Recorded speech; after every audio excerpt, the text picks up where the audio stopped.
예, 오늘은 주기도문의 5번째 강구에 대해서 살펴보겠습니다.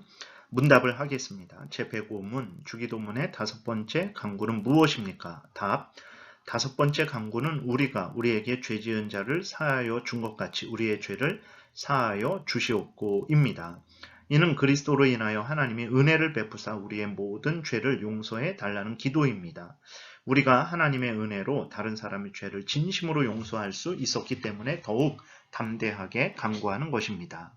이제 5번째 강구에 대해서 우리가 우리에게 죄 지은 자를 사하여 준 것 같이 우리의 죄를 사하여 주시옵고라는 부분에 대해서 구체적으로 살펴보겠습니다.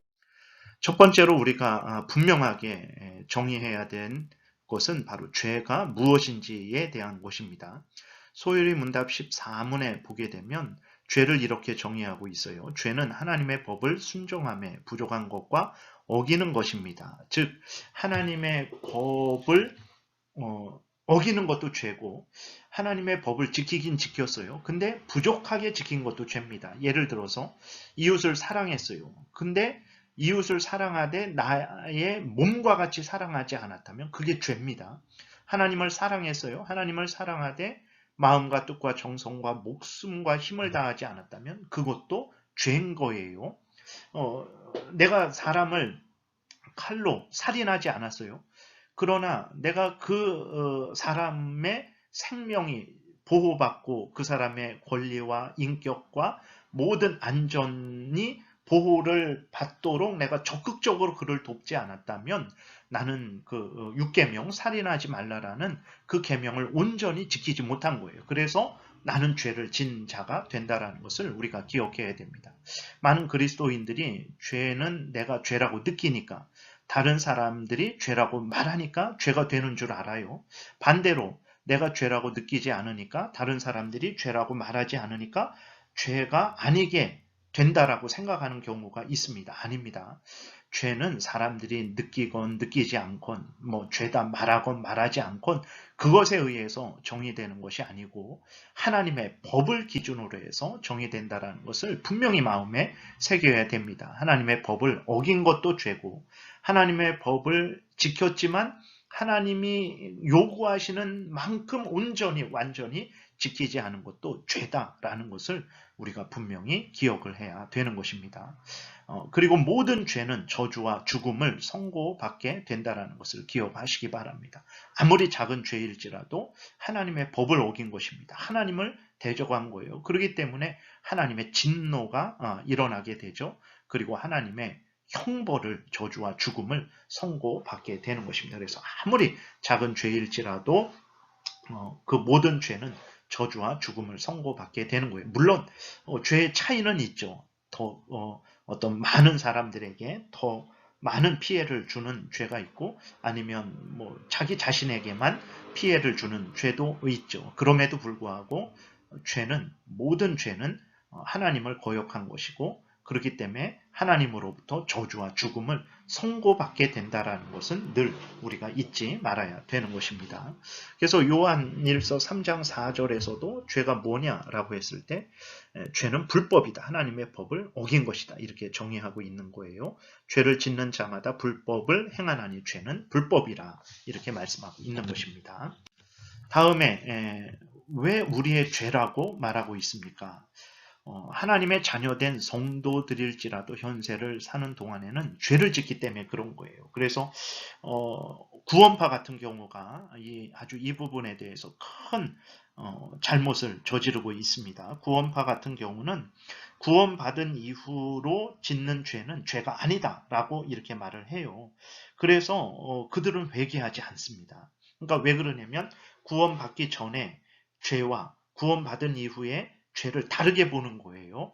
그래서 구원받기 전에는 그래서 죄를 짓죠. 그래서 예수 그리스도를 믿을 때 회개를 해야 되지만 회개한 이후로는 회개를 하지 않아도 된다라고 생각을 하는 거예요. 왜 그러냐면 그리스도인이 된 이후로 짓는 것은 그거는 죄가 아니기 때문에 회개하지 않아도 된다라는 거예요.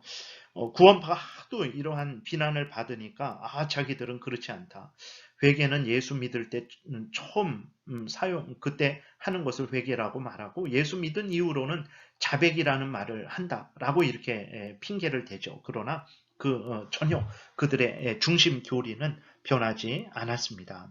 그들은 예수 그리스도 믿기 전의 죄와 예수 그리스도를 믿은 이후의 죄를 다르게 보는 거예요. 그렇기 때문에 같은 회개라는 말을 쓰지 않는 것입니다. 예수 믿기 전의 죄나 믿은 후의 죄나 다 같은 죄예요.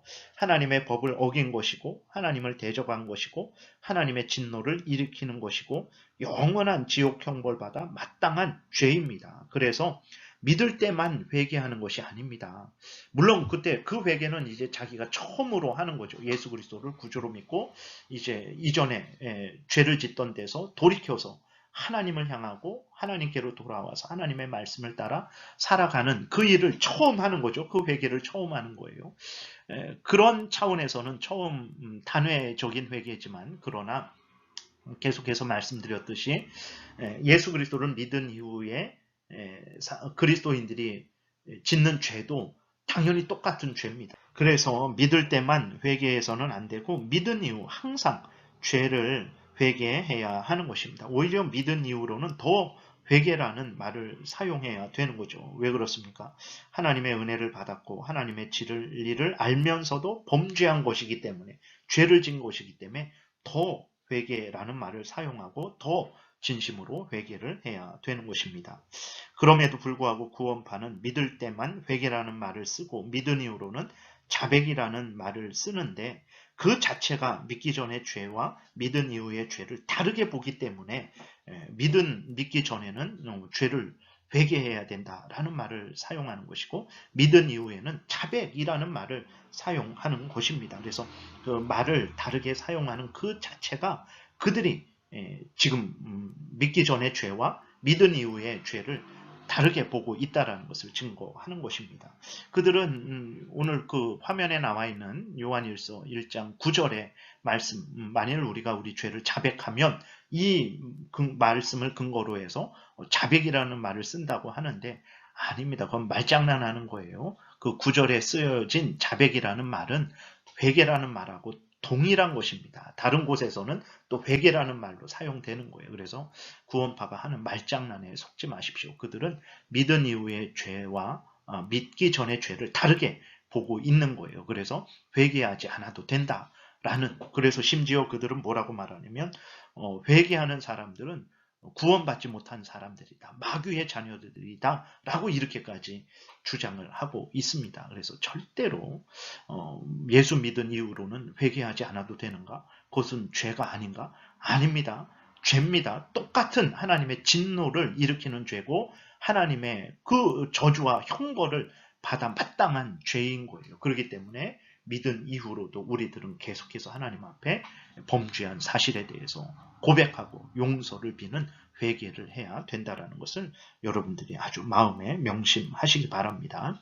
요한일서 1장 8절에 보게 되면 믿은 이후에 그 지은 죄도 죄라고 분명히 말하고 그걸 죄가 아니다라고 말하면 그것은 하나님을 거짓말하는 자로 만드는 것이다. 그것은 속이는 것이다. 진리가 없는 것이다. 분명히 말하고 있어요. 구원파 같은 거짓된 교묘한 속임에 속지 마시기 바랍니다.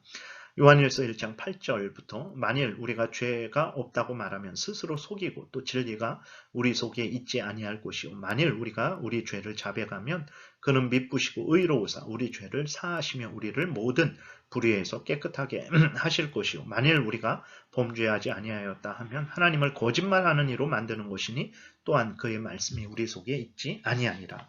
그리스도인이 짓는 죄도 죄입니다. 회개해야만 하는 죄라는 것을 우리가 분명히 인식하고 항상 죄를 범했을 때 그리고 죄가 생각났을 때 회개하고 하나님의 용서를 받아야 되는 거예요. 3번 하나님의 자녀들인데도 죄를 용서받아야 합니까? 앞에서 말씀드렸던 것이 반복이 됩니다. 쭉 한번 읽어보겠습니다. 하나님의 자녀들이 짓는 죄일지라도 그것은 엄연한 죄이고 죄는 하나님을 거역한 것이기에 하나님의 진노를 일으키고 하나님의 공의를 공의의 형벌을 초래합니다. 그러므로 하나님의 자녀된 자일지라도 반드시 자신의 죄를 용서받아야 합니다. 그래서 회개해야 된다라는 거예요. 그래서 성경에 보게 되면 하나님의 백성들도 항상 회개한 것을 보게 됩니다. 시편 51편 하나님이여 주의 인자를 따라 내게 은혜를 베푸시며 주의 많은 긍휼을 따라 내 죄악을 지워 주소서. 나의 죄악을 맑게 씻으시며 나의 죄를 깨끗이 제하소서. 다윗이 하나님 앞에 밧세바와 간음하고 살인한 죄를 지적받고 하나님 앞에 중심으로 회개하는 본문이죠.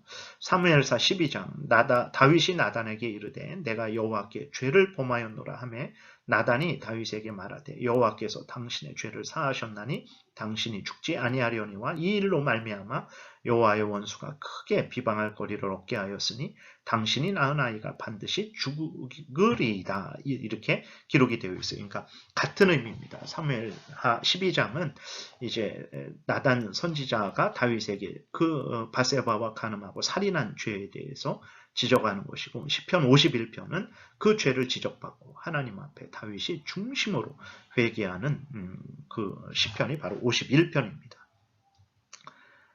그리고 회개해야 되는 것은 그 죄 때문에 그렇고 또 하나는 그리스도인이 죄를 짓게 되어서 사무엘하 12장 그 14절에 있는 대로 이제 하나님의 영광이 가리워지게 되고 악한 사탄 마귀가 크게 비방할 거리를 얻게 되죠. 그렇기 때문에 당연히 죄를 회개하고 죄를 용서받고 그 죄를 끊고 버리고 하나님께로 돌아와서 하나님을 사랑하고 하나님 명령을 따라 살아가는 참된 회개가 필요한 것입니다.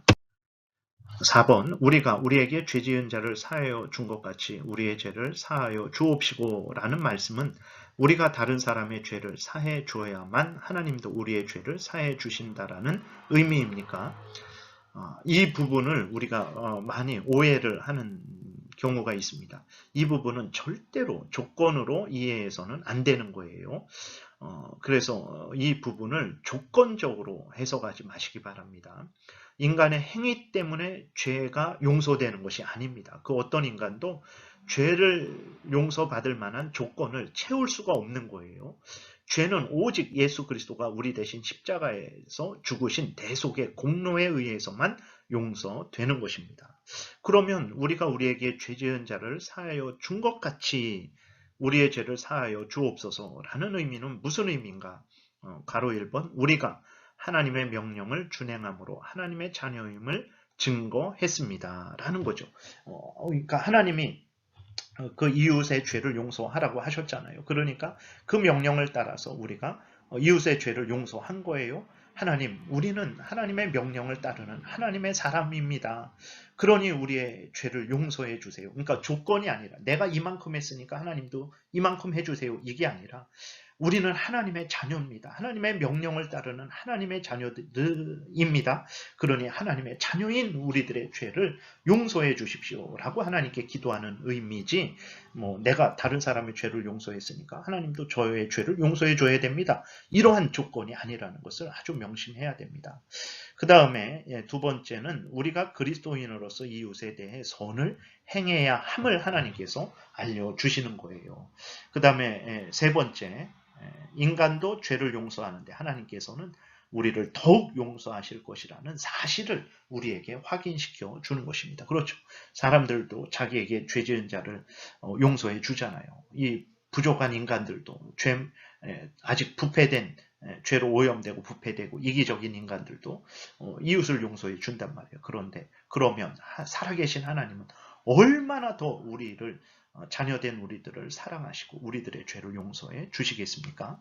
그것을 알려줘서 하나님 앞에 믿음으로 그렇게 하나님 앞에 죄 용서를 구하라 라고 확신을 가지고 믿음을 가지고 죄 용서를 구하라 라고 이렇게 우리에게 알려주는 것입니다. 그래서 마태복음 6장 14절 너희가 사람의 죄를 용서하면 너희 하늘 아버지께서도 너희 잘못을 용서하시려니와 이것은 같은 그 의미인데 절대로 조건으로 사용하시면 안 되는 것입니다. 우리가 마땅히 행해야 될 본분을 알려 주는 의미로 이해하시면 됩니다. 그래서 우리가 우리에게 죄 지은 자를 사하여 준 것 같이 우리의 죄를 사하여 주옵시고를 조건으로 내가 이 일을 했으니까 하나님 나를 용서해 주세요.